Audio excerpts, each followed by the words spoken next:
అన్నదాతలు ఎప్పుడెప్పుడా అని ఎదురు చూస్తున్న రుణమాఫీ పథకానికి ముందడుగు పడింది.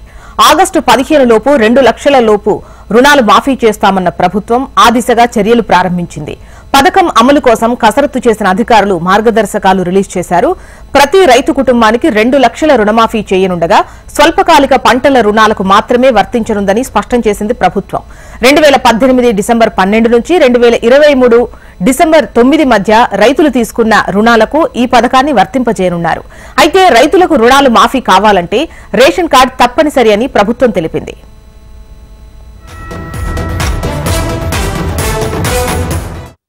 రాష్ట్రంలో ఉన్న స్కెడ్యూల్డ్ వాణిజ్య బ్యాంకులు, ప్రాంతీయ గ్రామీణ బ్యాంకులు, జిల్లా సహకార కేంద్ర బ్యాంకులు వాటి బ్రాంచుల నుంచి రైతులు తీసుకున్న పంట రుణాలకు రుణమాఫీ వర్తిస్తుంది.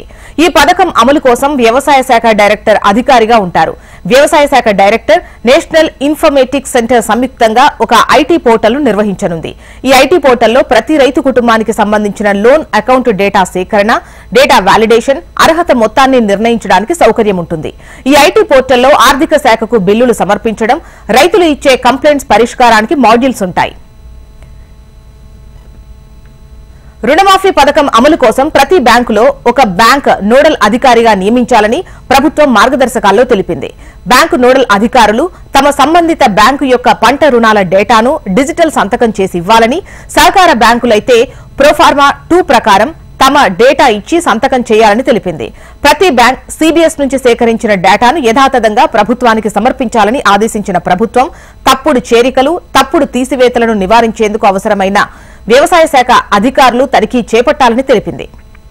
ఇక రుణమాఫీ కోసం దరఖాస్తు చేసుకున్న వారిలో లబ్దిదారులను, రైతు కుటుంబాలను గుర్తించేందుకు బ్యాంకులు సమర్పించిన లోన్ అకౌంట్, పీడీఎస్ డేటా బేస్లలోని ఆధార్ డీటెయిల్స్ ను మ్యాపింగ్ చేయాలన్నారు. ఇలా లబ్దిదారులను ఫైనల్ చేసి అందులో ప్రతి రైతు కుటుంబానికి 2 లక్షల రుణమాఫీ చేయనుంది ప్రభుత్వం. ఇది కేవలం ప్రైమరీ అగ్రికల్చర్ క్రెడిట్ సొసైటీల ద్వారా ఇచ్చిన రుణాలకు మాత్రమే వర్తిస్తుంది.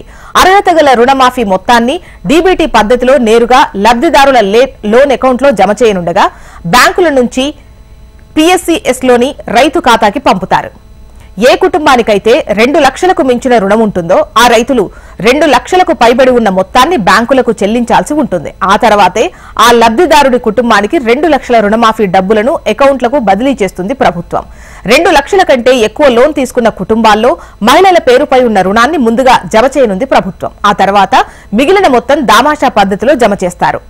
రుణమాఫీ కోసం గైడ్ లైన్స్ ఇచ్చిన ప్రభుత్వం అప్లికేషన్ ఫార్మెట్ కూడా రిలీజ్ చేసింది. అందులో రైతు తన వ్యక్తిగత వివరాలతో పాటు బ్యాంకు ఖాతా వివరాలు, పంట రుణాల పూర్తి వివరాలను నింపాల్సి ఉంటుంది. ఇక పథకం గురించి రైతులకు సందేహాలున్నా, ఇబ్బందులున్నా పోర్టల్, మండల స్థాయి సహాయ కేంద్రాల దగ్గర తెలియజేయాల్సి ఉంటుంది.